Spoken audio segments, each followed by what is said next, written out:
नमस्कार, मैं डॉक्टर तेजल मेहता, हिंदी अध्यापिका।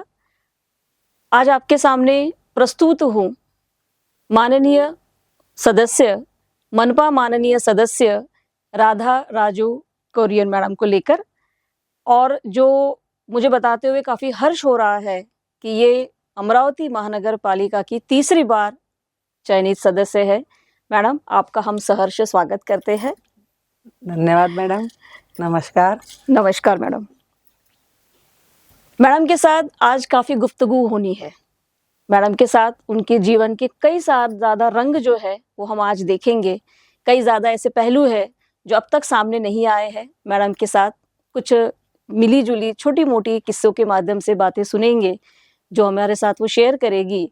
तो आइए मैडम से कुछ वार्तालाप करते हैं और उनके जीवन के उन रंगीन पहलुओं के बारे में जानकारी लेते हैं। सबसे पहले राधा मैडम ये बताइए कि आपका जो मायका है या आप कहाँ से ताल्लुक रखती है? मेरा इंदौर का है जी मायका। जी। और इंदौर से आप रहते हैं? मतलब आपके पिताजी का घर पूरा इंदौर से है? हाँ। भाई परिवार सारा इंदौर में हाँ, है? इंदौर में रहते सब जी लोग। जी। घर में कितने सदस्य? घर में 6 सदस्य थे, मतलब 3 भाई और 3 बहन। जी। उसके बाद में चाचा चाची, ऐसा जी। हमारा संयुक्त परिवार था। संयुक्त परिवार में आप पली बड़ी है? पली बड़ी, सबसे छोटी थी घर में। अच्छा। सबसे लाड़ प्यार से पली, सबकी लाड़की थी। जी। सभी लोग मुझे बहुत प्यार करते थे।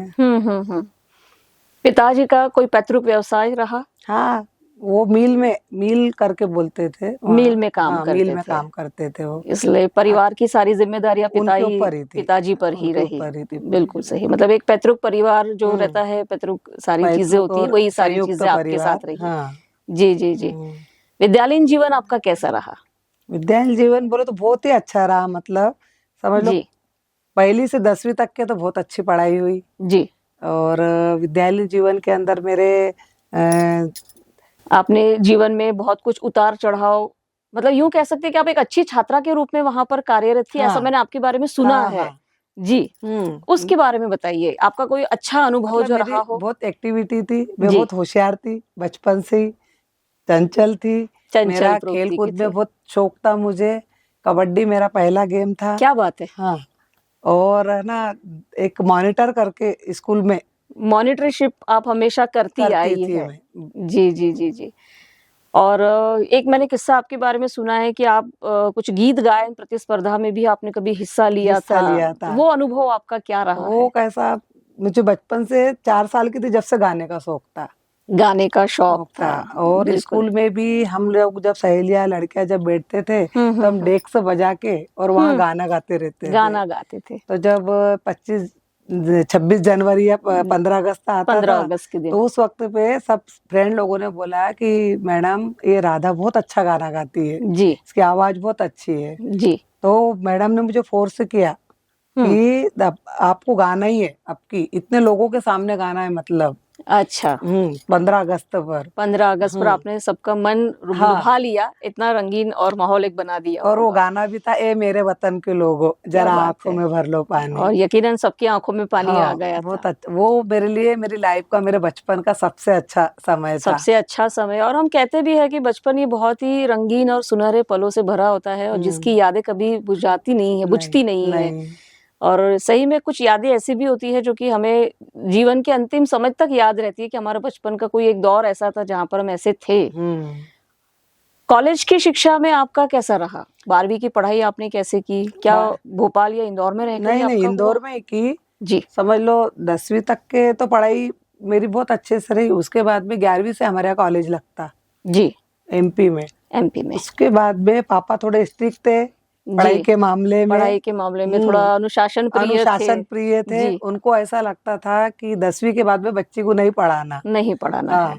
तो अच्छा। वो उस वजह से उनकी इच्छा नहीं थी पढ़ाने की, पर मेरी बहुत इच्छा थी। उसमें मेरी माँ, मम्मी ने और मेरे एक भाई था बीच का, उसने मेरे को बहुत सपोर्ट किया। उन दोनों के पहल से आपने अपनी पहल से पापा महाविद्यालयीन जीवन की आरंभ कर दिया। और पापा बहुत चाहते थे, तो मेरी इच्छा के आगे उन्होंने सर झुकाया। अच्छा, ठीक है बोलते करो आप। जी जी जी। फिर बीए फर्स्ट ईयर तक पढ़ाई कर ली। चलिए बढ़िया हो गया। वैवाहिक जीवन आपका कहाँ से और कैसे उसकी शुरुआत हुई? वैवाहिक जीवन बोला तो अमरावती, इंदौर में ही, जी। इंदौर में ही आए। हाँ हाँ हाँ। अमरावती से लड़का आया, देखा, अच्छा, देखा रिश्ता और पक्का हुआ, रिश्ता पक्का हो गया, शादी हो गई। शादी हो गई। आपके अपने निजी परिवार में आपके संतान कितनी है? मेरे को 2 बेटी और 2 बेटे। 2 बेटियां और 2 बेटे हैं। एक नेहा है, जी। एक निशा है, हाँ हाँ। और बेटा एक राहुल कुरील है और एक रोहन कुरील है। क्या बात है। जो नेहा है वो मुंबई में है, मुंबई में उनके हस्बैंड आर्ट डायरेक्टर है। आर्ट डायरेक्टर है। आर्ट जी। डायरेक्टर है। जी। और छोटी बेटी है जो निशा चंदन है करके, उसके हस्बैंड है विशाल चंदन है। जी। वो साइंटिस्ट है। ये दोनों है। और बेटा है मेरा राहुल कुरील, वो भी मुंबई में एक डीनेट करके कंपनी में जॉब करता है। जॉब करते हैं। और बहू भी है, वो भी साथ में काम करती, साथ बेटे में के। काम करते हैं। मतलब सभी एक तरफ से देखा जाए तो सभी शिक्षा के प्रभाव में सारे बन चुके हैं। सब बन चुके। छोटा बेटा है वो इंजीनियर है। बिल्कुल अभी उसकी भी शादी करने का है। बाकी फिर मैं ये सब चीजों से मुक्त हो जाऊंगी, परिवार की, पारिवारिक चीजों से। तो इसी बात को मैं पकड़कर आगे का विषय आपके सामने रखती हूँ कि आपने जैसे अभी कहा कि मैं परिवार से, मेरी जिम्मेदारियों से थोड़ी मुक्त हो चुकी हूँ, तो यही विचारधारा लेकर क्या राजनीति में प्रवेश करने का सोचा था?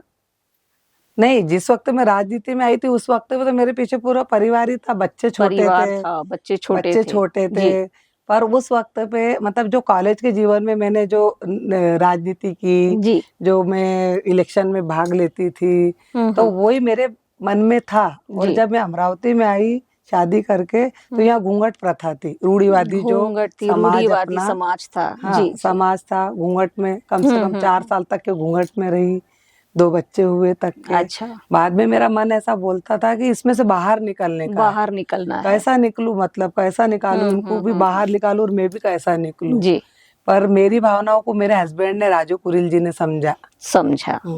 उन्होंने मेरी भावनाओं को समझा। उन्होंने जो रूढ़िवादी प्रथा थी उसको तोड़ के, मतलब उनको अलग करके और मुझे बाहर निकाला। तुम्हारी क्या इच्छा है तुम करो, मैं तुम्हारा साथ दूंगा। जी। मतलब एक तरफ हमने ये देखा है कि जो रूढ़िवादी समाज होता है, जहाँ घूंघट में महिलाएं बनकर रह जाती है, लेकिन उस घूंघट प्रथा से बाहर निकलकर आपने कुछ नई पहल की। हाँ। और जिसकी पहल करने के लिए आपको आपके पतिदेव का सहयोग मिला। हाँ, और उसी सहयोग को पाकर आज आप इस अच्छे मुकाम तक पहुंची है। हाँ। तो ये मान सकती हूँ कि इसका पूरा श्रेय आप राजू जी को देना चाहती हूँ ना? देती हूँ। मैं हर भाषण में बोलती हूँ कि हर ऐसा लोगों का बोलना है कि हर कामयाब पति के पीछे एक पत्नी का हाथ रहता है। जी। पर मैं हर जगह यही बोलती हूँ कि हर कामयाब पत्नी के पीछे भी एक पति का हाथ होता है। तो ये बात बहुत सराहनीय है कि हम हमेशा कहते हैं कि हर एक व्यक्ति के पीछे, हर पुरुष के पीछे उसकी जहाँ भी उसका किरदार निभाया जाता है, उसकी सक्सेस के पीछे, उसकी सफलता के पीछे एक महिला का हाथ होता है। लेकिन ये भी बहुत ज्यादा आज के आधुनिक जीवन में जरूरी है कि एक महिला की प्रगति के लिए भी एक पुरुष का हाथ होना, और उसमें भी उसके घर से उसकी पहल होना बहुत ज्यादा जरूरी है। क्योंकि देखो, घर से सपोर्ट मिलना सबसे पहले जरूरी है। बिल्कुल। जिस समाज से मैं बिलोंग करती थी, जो समाज मेरा इतना रूढ़िवादी था, जो एकदम बाहर यदि पल्ले से थोड़ा सा चेहरा भी दिखा तो ऑब्जेक्शन लेता था, उस समाज में वो मेरे जो हस्बैंड है, जो मेरे पति है, उन्होंने मुझे बाहर निकाला। उन्होंने मेरे इसमें वो देखा, वो गुण देखा कि ये कुछ ना कुछ कर सकती है, तो उन्होंने मेरे वो सब का मान रखा और उन्होंने मुझे बाहर निकाला और आज मैं सक्सेस हूँ। बिल्कुल। पहला कौन से साल से आप इस क्षेत्र में आ चुकी है? मैं वैसे राजनीति में 2002 से आई हूँ राजनीति। 2002 से आपने आगमन कर लिया आगमन किया। मेरे हस्बैंड तो 92 से थे। 1992 से आप यहाँ पर काम कर रहे थे। जगदीश गुप्ता भाऊ है हमारे आदरणीय, उनके साथ में काम करते थे। जी। उनके समय पे मेरी बच्ची छोटी थी, 2 महीने की, निशा कुरील। हाँ। उस वक्त पे उनका इलेक्शन था जी। तो उसी वक्त पे मैंने कैनवसिंग की थी वार्ड में। अच्छा, तो आप तभी से सक्रिय सदस्य रह चुकी हैं। सदस्य थी मैं जब से। सही, बहुत अच्छी बात है। तो उस वक्त वो मेरा पहला था, मतलब पहला अनुभव आपने तभी से ले लिया। हाँ। और तभी से आप सोचती थी कि अपने समुदाय की महिलाओं के लिए कुछ कार्य करने हैं। जी। मैंने आपके बारे में ये भी सुना है कि आप कुछ बचत गट वगैरह भी आपने पहले कुछ चलाए हैं। वो कैसा था कि जैसे अब मैं बताती हूँ कि जैसे मैं एक रूढ़िवादी समाज में हूँ, जहाँ पर महिलाओं को बाहर नहीं निकलने दिया जाता था, तो मुझे ऐसा लगता था कि जब मैं निकली हूँ तो मुझे इनको भी निकालना, मुझे भी तो महिलाओं का सपोर्ट लगेगा ना बाहर निकलने के लिए। मैं अकेली कुछ नहीं कर सकती थी, तो मैंने उनको निकालने के लिए मतलब एक तो बचत गट खोला सबसे पहले बचत गट की 2006 में। स्थापना की आपने 2006 में। 6 में। और बिल्कुल। उसके पहले मैंने क्या करने का इनको कि ये कैसे मतलब बाहर निकलेंगी, जी। तो मैंने एक देवी की स्थापना की, मतलब नवरात्रि की। नवरात्रा की स्थापना नवरात्रि की। में मैंने नवरात्रि में महिलाओं को वो बहाने से निकाला, छोटी छोटी देवी बिठाई, छोटे जी। छोटे बच्चों का डांस, गरबा, अच्छा, ये मतलब सब 9 दिन 10 दिन समुदायों को इकट्ठा करके फिर आप उनके साथ जुड़ने का प्रयास आपने प्रयास अच्छी तरह किया। से हाँ। किया, और फिर आपने वो यही सोचा कि कहीं ना कहीं इनके लिए कुछ आगे चलकर काम करना काम ही है। करना। हाँ। तो फिर जी, दोनों का आदान प्रदान, मिलना, बातचीत बिल्कुल। करना, उनका नेचर, अपना नेचर जी। कैसा है, ये मेरी बात कहाँ तक समझ सकते हैं, मैं इनको कहाँ तक समझा सकती हूँ, ये हम्म। सब बातों का मैंने पूरा अभ्यास किया। बिल्कुल और वो अभ्यास में मैंने फिर उनको आगे बढ़ाया, मतलब कि बिल्कुल। अपन एक बचत गट खोलते हैं, बचत गट के हम्म। माध्यम से अपन महीने में मीटिंग लेंगे, महीने में बचत गट के माध्यम से साथ में रहेंगे, अपन को कहीं जाने का है, कुछ करने का, तो अपन उसमें डिसीजन ले सकते हैं। ये सब जी। सोच के मैंने वो महिलाओं को साथ में लिया, महिलाओं का और संगठन किया 120 आपने। महिलाओं का संगठन मेरे बचत गट के माध्यम से जुड़ा, क्या बात है। सिर्फ बेलपुरे की महिलाओं का। बेलपुरा की 120 20 महिलाओं का महिलाओं का संगठन उस किया वक्त पे, आपने उस वक्त में। आज तो हजारों महिला मेरे साथ में है। क्या बात है, मतलब कहीं ना कहीं इन सारी महिलाओं को अपने आत्मनिर्भरता के क्षेत्र में आगे बढ़ाने के लिए आपने पहल की। मतलब ये बात जो हम सोचते हैं कि महिला दिवस पे हम सबका सत्कार तो बहुत सी बार करते हैं, लेकिन उन महिलाओं का सत्कार होना चाहिए तो जिन महिलाओं ने अपने आत्मशक्ति को जगाया है, हाँ। अपने स्त्री शक्ति को पहचाना है और खुद आत्मनिर्भर होकर जीवन में पहल करने की जो बात सोची है, ये सही में काबिले तारीफ है। और आप इसमें पहल कर रही है, ये बहुत बड़ी काबिले तारीफ है। तो आपका उसके लिए बहुत बहुत अभिनंदन और शुक्रिया भी कि आपने उन महिलाओं के बारे में सोचा और समझा कि इनका भी कोई अपना अस्तित्व हो सकता है। क्योंकि व्यक्ति खुद के बारे में तो सोच सकता है, लेकिन औरों के बारे में सोचकर उसे आगे बढ़ाने के लिए जो सोच रखना होता है, वो अलग और विरले लोग ही रख सकते हैं। वो हर किसी में नहीं होती नहीं रहता है वो, बरोबर। कि मैं चाहे मेरा उद्धार तो कर लूं, लेकिन मेरे साथ मेरे सभियों का उद्धार होना चाहिए। ये बात जो होती है, ये बहुत ही नेक सोच है और बहुत बचत ही गट अच्छी के सोच है। माध्यम से महिलाओं को आज मैंने कम से कम 8 से 10 महिलाओं को रोजगार दिलाया है। बिल्कुल। क्योंकि कुछ महिला ऐसी रहती, सभी महिलाएं बाहर निकल के काम नहीं कर सकती, उनके पीछे कुछ जिम्मेदारी रहती है, घर की रहती है, बच्चों की रहती है, उनके घर में बूढ़े सास ससुर माँ बाप रहते हैं, उनको छोड़ के वो बाहर काम पर नहीं जा सकती। तो उस वजह से उनको मैंने उनकी मतलब जो भी परिस्थिति समझ के मैंने उनको स्थितियों को समझकर आपने उनको सुधारा, समझकर, और वो आज सक्षम है।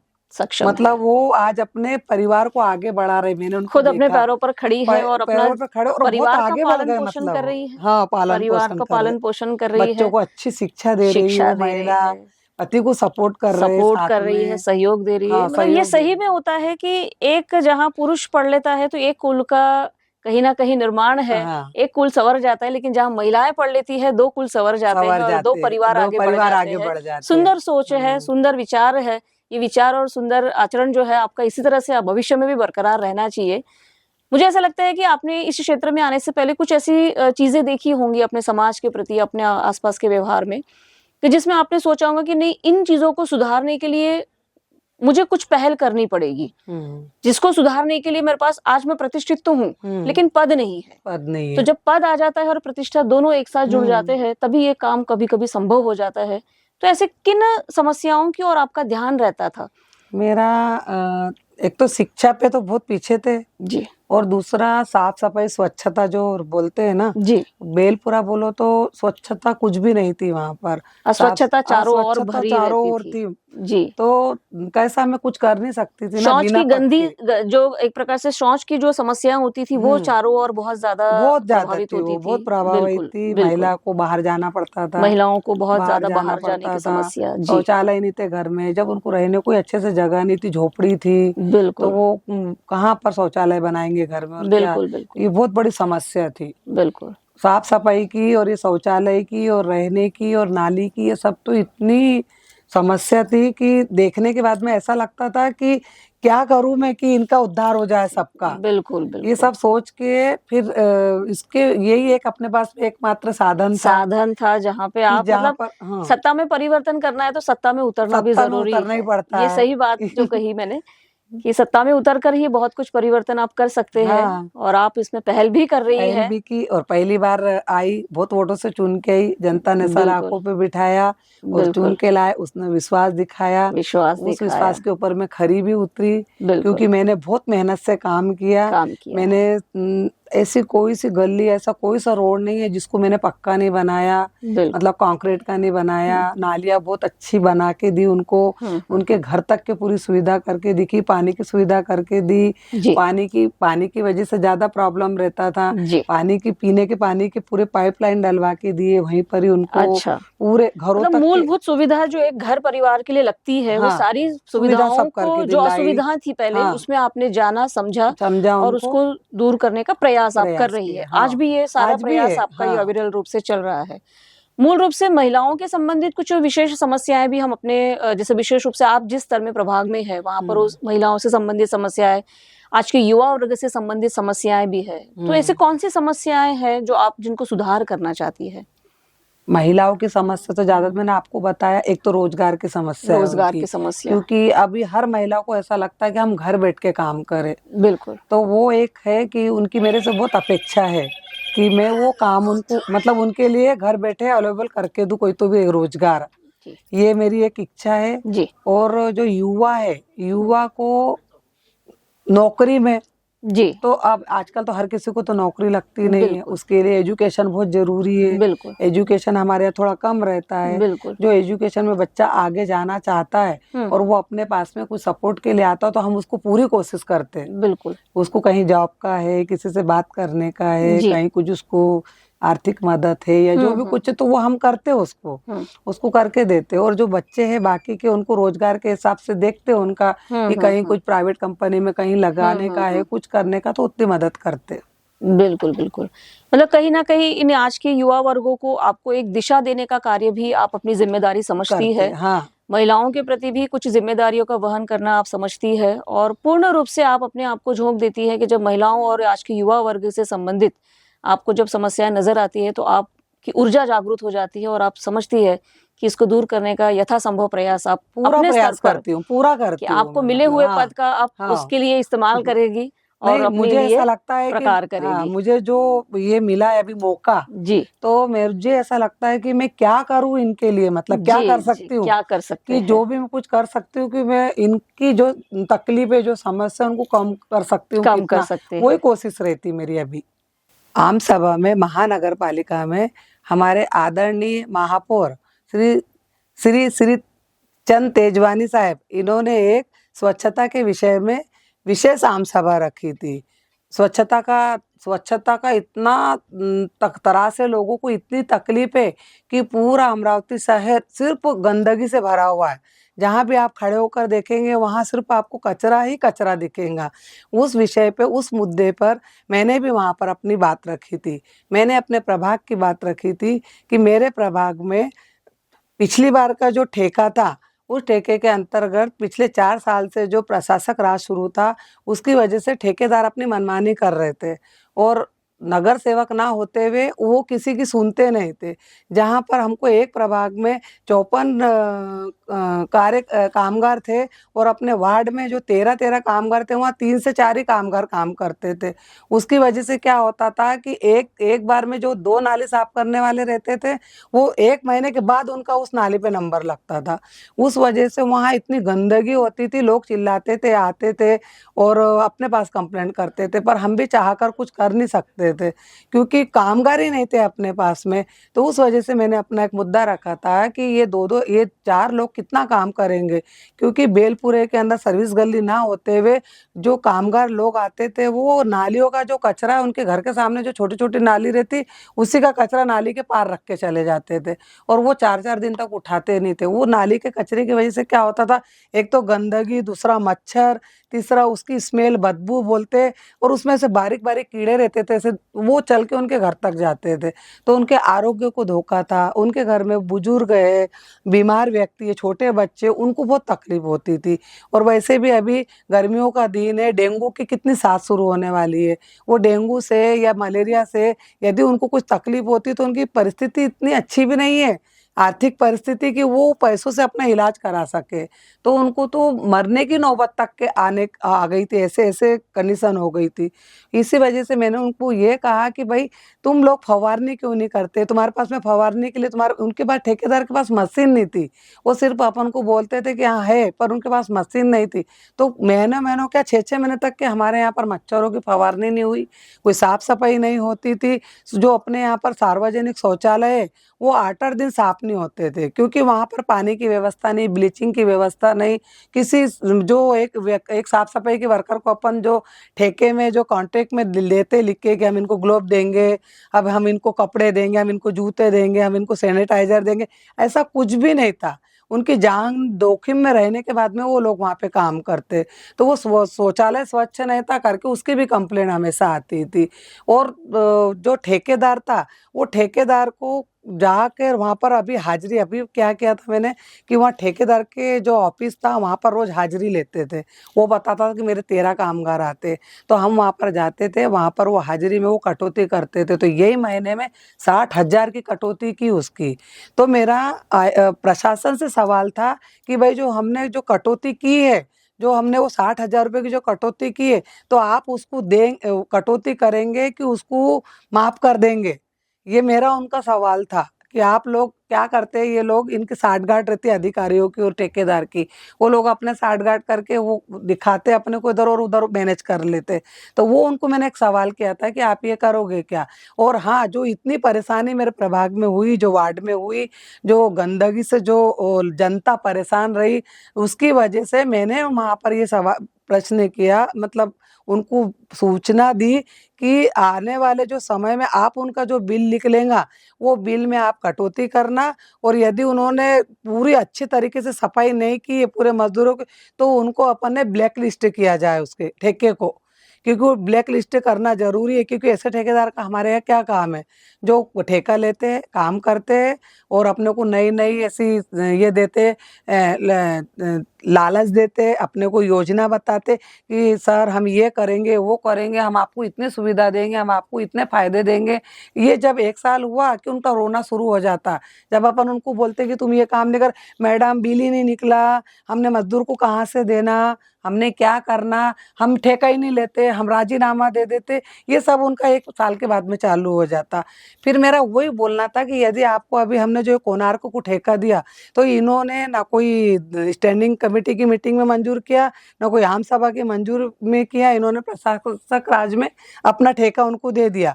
वहाँ पर हम लोगों को, सारे सदस्यों को, किसी को भी नहीं मालूम है कि कौन कौन सी ये है अपनी, जो अपन एक ये देते जो प्रस्ताव जो मंजूर करते, वो क्या है, वो हमको कुछ भी मालूम नहीं है। जब उन्होंने हमारे को मांगे, जब हमने उनका करारनामा, तो वो करारनामा उन्होंने पूरा इंग्लिश में दिया। इंग्लिश सबको पढ़ते नहीं आती है, अंग्रेजी। तो उसमें हमारी एक सदस्य नगर सेविका ने कहा था उसी दिन उठ के कि हमको ये मराठी में किया जाए। तो जब महानगर पालिका का काम था कि जब ये विशेष आम सभा शुरू थी, तो उन्होंने वो करारनामा की प्रत हमको पहले दे देना था, तो उसके ऊपर हम लोग अच्छे से चर्चा करते थे। तो हमको, कुछ लोगों को मालूम है, बाकी किसी को मालूम नहीं कि करारनामे में कौन कौन सी शर्त है। तो वो शर्त के हिसाब से अभी कुछ भी मालूम नहीं है। ये भी आगे जाके क्या करेंगे और ये क्या बोलेंगे और ये क्या लोगों को स्वास्थ्य के बारे में क्या क्या सुविधा देंगे, ये भी अभी बहुत सारे लोगों को मालूम नहीं है। तो इसके लिए हमको अभी एक बार हमारी जो कमेटी है, जो मेन हमारे जो गट नेता है, उन्होंने एक समिति बनाई है।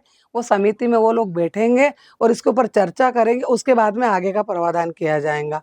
ये इतना मैंने सब किया है। बिल्कुल, आपके प्रयासों को नतमस्तक में प्रणाम करती हूँ कि इसी तरह से आपका जज्बा कायम रहे, सदन में इस तरह से आपका उद्घोष होता रहे। और राधा मैडम से जुड़कर आज हम बहुत ज़्यादा अच्छी तरह से रूबरू हुए हैं। इनके जीवन के और रंगीन पहलुओं के साथ हम फिर भी आगे जुड़ते रहेंगे। तब तक के लिए नमस्कार। नमस्ते।